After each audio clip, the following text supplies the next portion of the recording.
Dear student, पिछली जो video थी हमारी, आपको ध्यान होगा उसमें हमने पतन के कारण पढ़े थे। वो कारण जो हमने पढ़े वो थे 8 कारण।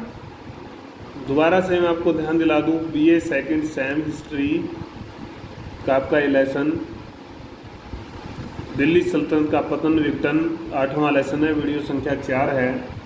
इसको आप थोड़ा ध्यान से समझ लें। तो 9वां बिंदु आज हमने करना है कि पतन के कारणों में 9वां बिंदु कौन सा था। तो कमजोर सीमांत नीति।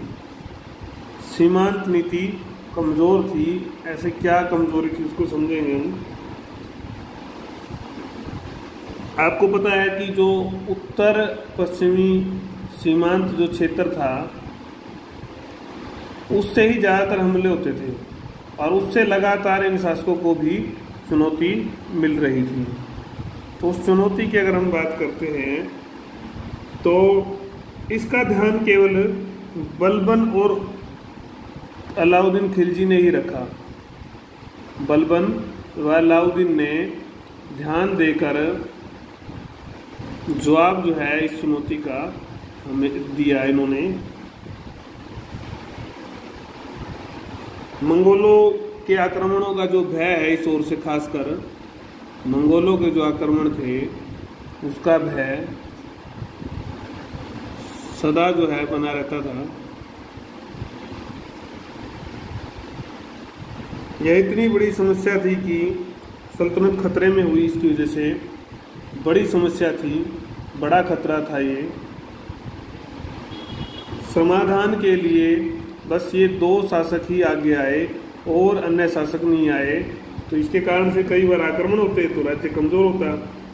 और दूसरा, जो पंजाब और सिंध बड़े प्रांत थे, वो जो क्षेत्र हैं हमेशा के ज़्यादातर अराजकता और अशांत की स्थिति में रहते हैं, वो अशांत रहते हैं। सीमा की दुर्बल सुरक्षा का लाभ उठाकर, दुर्बल जो ये सुरक्षा थी इसका लाभ उठाकर अनेक आक्रमणकारी आए। अनेक आक्रमणकारी आए और उन्होंने दिल्ली सल्तनत को आर्थिक नुकसान हमेशा पहुंचाया। लूट कर वो माल ले जाते थे, आर्थिक नुकसान किया और प्रतिष्ठा जो शासकों की वो भी कम इससे हुई।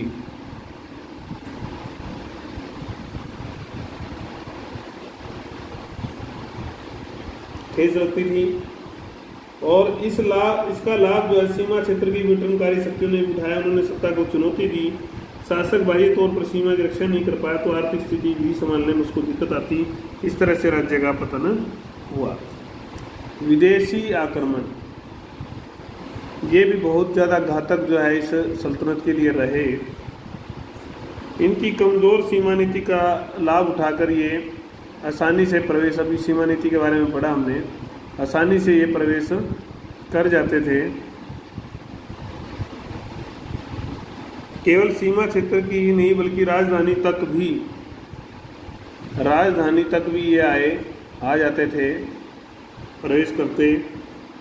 परंतु शासक के पास कोई ठोस योजना नहीं होती थी इनके विरुद्ध।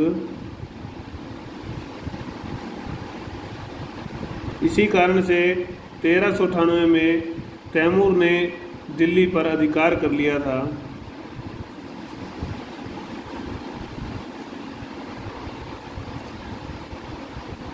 तुगलक शाह जो शासक होता है वो दिल्ली छोड़कर भाग जाता है।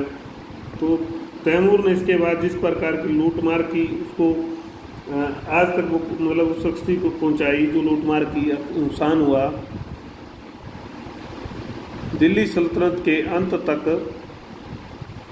वह जो नुकसान हुआ, अक्षती हुई, वह पूरी नहीं हो पाई। इस तरह से बाबर भी जो है काबुल से पानीपत आ जाता है। कोई इसको रोकने टोकने वाला नहीं था। और जबकि हमारे जो शासक थे यहाँ के उस समय के, इब्राहिम लोदी ने, मात्र उन्होंने पानीपत तक का ही मार्ग तय किया। इस दौरान भी दिल्ली का अंतिम शासक बाबर के सामने असहाय प्रमाणित हुआ और इस तरह से सत्ता उनकी समाप्त हो जाती है।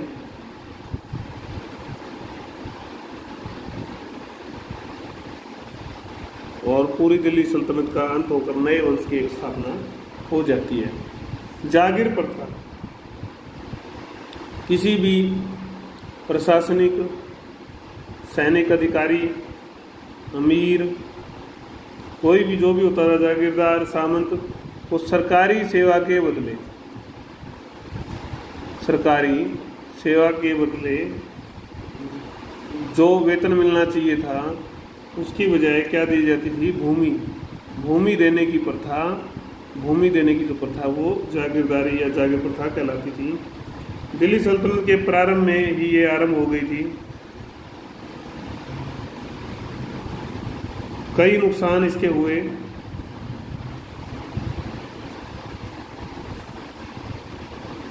जागीरदार जो है अपनी जागीर पर ही ध्यान देता था, न कि सरकारी सेवा पर।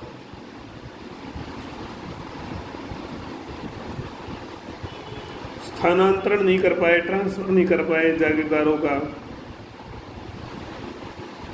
जागीरदारों के हाथों में शक्ति केंद्रित हो गई, तो धीरे धीरे वो फिरोज शाह तुगलक और उसके बाद के समय के जो जागीरदार थे इतने शक्तिशाली हो गए कि शासक की शक्ति उनके सामने कमजोर पड़ने लगी। और इन लोगों ने मौका पाकर स्वतंत्र राज्यों की स्थापना फिर की और इस तरह से दिल्ली सल्तनत का विघटन हो जाता है या विघटित वो दिल्ली सल्तनत हो जाती है। विभिन्न शासकों की भूमिका आपने अभी मोहम्मद तुगलक के बारे में पढ़ा था। मोहम्मद की जो योजनाएं थी याद होंगी आपको, कराची योजना, सिक्के वाली योजना, मुद्रा वाली जो थी, और ये राजधानी परिवर्तन की। तो इन योजनाओं ने जो है सारा धन जो है खर्च कर दिया, विद्रोह काफ़ी हुए। उसके बाद फिरोज तुगलक की धार्मिक नीति आपको ध्यान होगी। धार्मिक नीति थी, दास प्रथा थी, जागीर प्रथा थी और घटिया सैनिक जो सिस्टम था उसका, इन सब ने भी एक बड़ी भूमिका निभाई। उसके बाद फिर बहलोल लोधी शासकों के बारे में भी आपने शासकों के बारे में आप पढ़ चुके हैं। इनके बारे में कुछ ज़्यादा बताने की जरूरत नहीं है। तो ये स्वयं इब्राहिम लोदी के चाचा मामा ने बाबर को निमंत्रण दिया था, आपको ध्यान होगा, और अपने लोगों ने ही अपने को मरवा दिया। जब वो संकट में फंस गया तो किसी ने उसका साथ नहीं दिया। उसकी नीतियाँ ही थी जिसके कारण उसका साथ नहीं दिया गया, क्योंकि वो अफगानों उसको बराबर का नहीं मानता था। उनके साथ वो नौकर चाकर वाला व्यवहार करना उसने शुरू कर दिया था। विभिन्न शासकों के भूमिका हम पढ़ चुके हैं। अमीर उमरा वर्ग की स्वार्थपरता एवं षड्यंत्र। स्वार्थ पर तो क्या स्वार्थपरता थी, स्वार्थ में डूबे रहते थे वो। सारा तंत्र इनके ऊपर आधारित था। सारा तंत्र प्रशासन इन्हीं अमीर उमरा वर्ग पर आधारित था। जैसे जैसे वंश बदलते गए, इनकी संख्या और शक्ति में लगातार बढ़ोतरी होती चली गई। वंश भी एक नहीं थे, इनकी पहचान भी अलग अलग थी। आपको ध्यान होगा, अफगान आए, खलजी आए, तुर्क आए, अफाकी याद होंगे आपको, ईरानी, मंगोलियन। तो इनके रूप में इनकी पहचान जो है होती थी कि ये अमीर है जो उस वर्ग से है। तो पीढ़ियों से इनके बीच में ईर्ष्या, द्वेष, शत्रुता भी चली आ रही थी, चलती रहती थी। तो इनकी स्वामी भक्ति निष्ठा धीरे धीरे खत्म होती जा रही थी।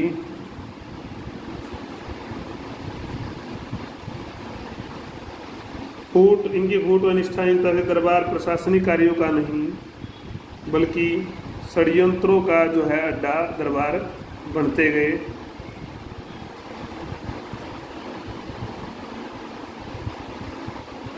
इससे राज्य का प्रभाव प्रशासनिक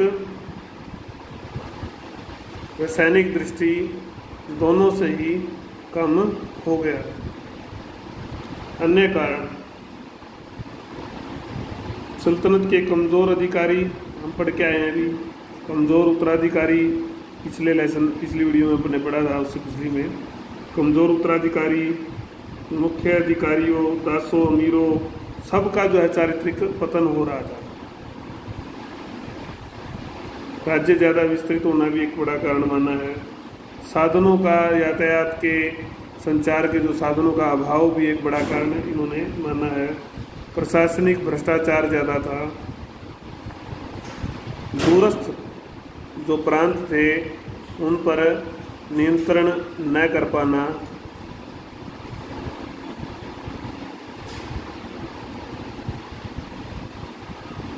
सैन्य व्यवस्था में समय अनुसार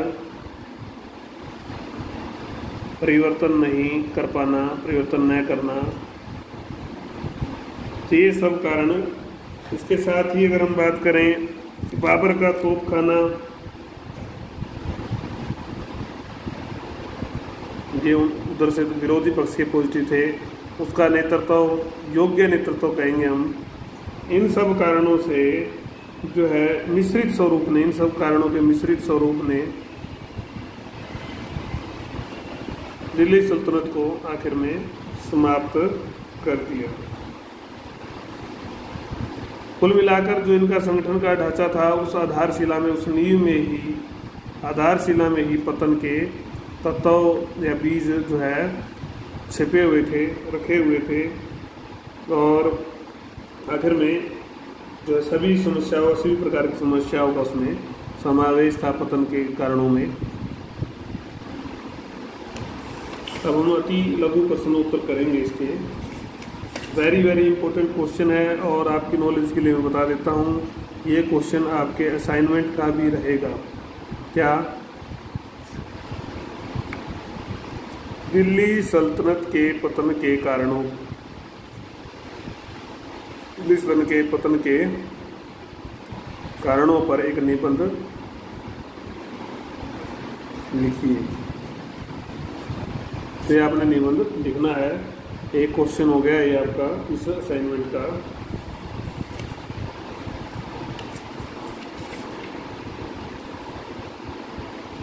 दूसरा क्वेश्चन जो है, इसमें भी आपको एक मैप मैंने करवाया है। क्या था वो? दिल्ली सल्तनत के शहरी केंद्रों के बारे में आप टिप्पणी लिखेंगे और मैप भरेंगे। तो इससे दो क्वेश्चन हो गए, दोनों कर लेंगे। अब अति लघु प्रश्नोत्तर हम देख लेते हैं इस पाठ के।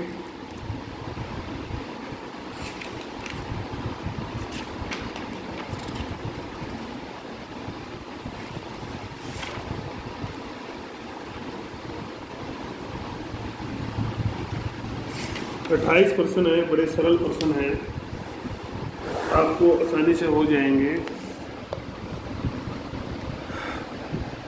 तुगलक वंश में मोहम्मद बिन तुगलक के बाद कौन सा सुल्तान गद्दी पर बैठा? तो कौन बैठे थे? फिरोज तुगलक।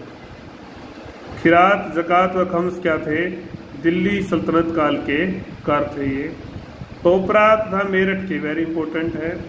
अशोक स्तंभ को लाकर किस सुल्तान ने दिल्ली में स्थापित किया था? तो फिरोज तुगलक ने। यहाँ से अशोक के स्तंभ ये लेकर आया और इन्होंने दिल्ली में स्थापित करवाया।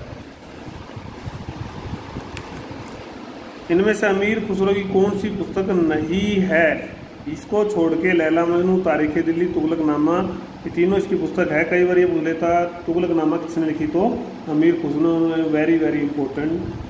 फिरोज तुगलक ने कौन सा नगर नहीं बसाया? आपको ध्यान होगा, फिरोजाबाद बसाया था, फतेहाबाद और सारे फिरोजाबाद, दिल्ली उसने नहीं बसाया था। तारीख फिरोज शाही किसने लिखी? जियाउद्दीन बरनी ने। पश्चिमी यमुना नहर का निर्माण फिरोज तुगलक ने। सैयद वंश का संस्थापक कौन था? आपको ध्यान होगा, बिल्कुल खिजर खां। दिल्ली के शासन पर आरूढ़ होने वाला प्रथम अफगान शासक बहलोल लोदी। आगरा शहर की स्थापना सिकंदर लोदी। बड़े आसान और अच्छे क्वेश्चन हैं।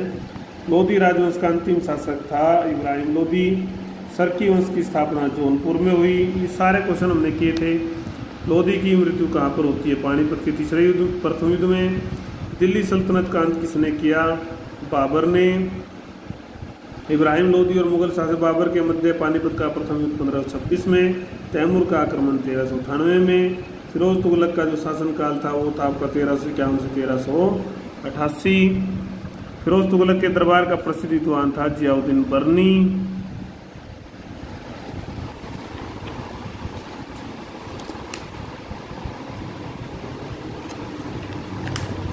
उसके बाद इल्तुतमिश द्वारा लागू गई इक्ता प्रणाली किसके शासन में आनुवंशिक हो गई थी? फिरोज तुगलक के। जागीर प्रथा अलाउद्दीन खलजी द्वारा बंद कर दी गई थी। पुणे के सुल्तान ने शुरू किया इसको? फिरोज तुगलक ने। Very important. दिल्ली सल्तनत का वह कौन सा सुल्तान था? राज्य का प्रशासन धार्मिक सिद्धांतों के आधार पर चलाता था और खलीफा का प्रतिनिधि मानता था। यही कट्टर शासक था वो फिरोज तुगलक। फिरोजाबाद की स्थापना फिरोज तुगलक ने। ब्राह्मणों पर सर्वप्रथम जजिया कर किसने लगाया? ये हम पढ़ चुके हैं, फिरोज तुगलक ने। लोदी सुल्तान थे अफगान से। लोदी वंश का प्रथम सुल्तान था बहलोल लोदी। खानवा का युद्ध कब होता है? 1527 में। नोट कर लें। पानीपत की लड़ाई में प्रयोग किस चीज़ का किया था उसने? तुलुगामा विधि का। ये तुलुगामा विधि थी पत्ती, जिसके बारे में बताएंगे आपको कभी। और उसके बाद लोदी वंश के शासकों में घमंडी और निर्बल शासक था इब्राहिम लोदी, जो कि अंतिम शासक था। यही इसकी नीति, इसके कारण इसको किसी का साथ सहयोग नहीं मिला था। तो असाइनमेंट भी हो गया, मैथ भी हो गया और क्वेश्चन भी हो गए हैं 2। तो आप इस सारे को देख के समझ के कर लें। कोई समस्या आती है तो मेरे से पूछ सकते हैं। और आप असाइनमेंट बना रहे होंगे, बनाएंगे तो आपका काम जो है सरल हो जाएगा और उसके बाद आपको दिक्कत नहीं आएगी।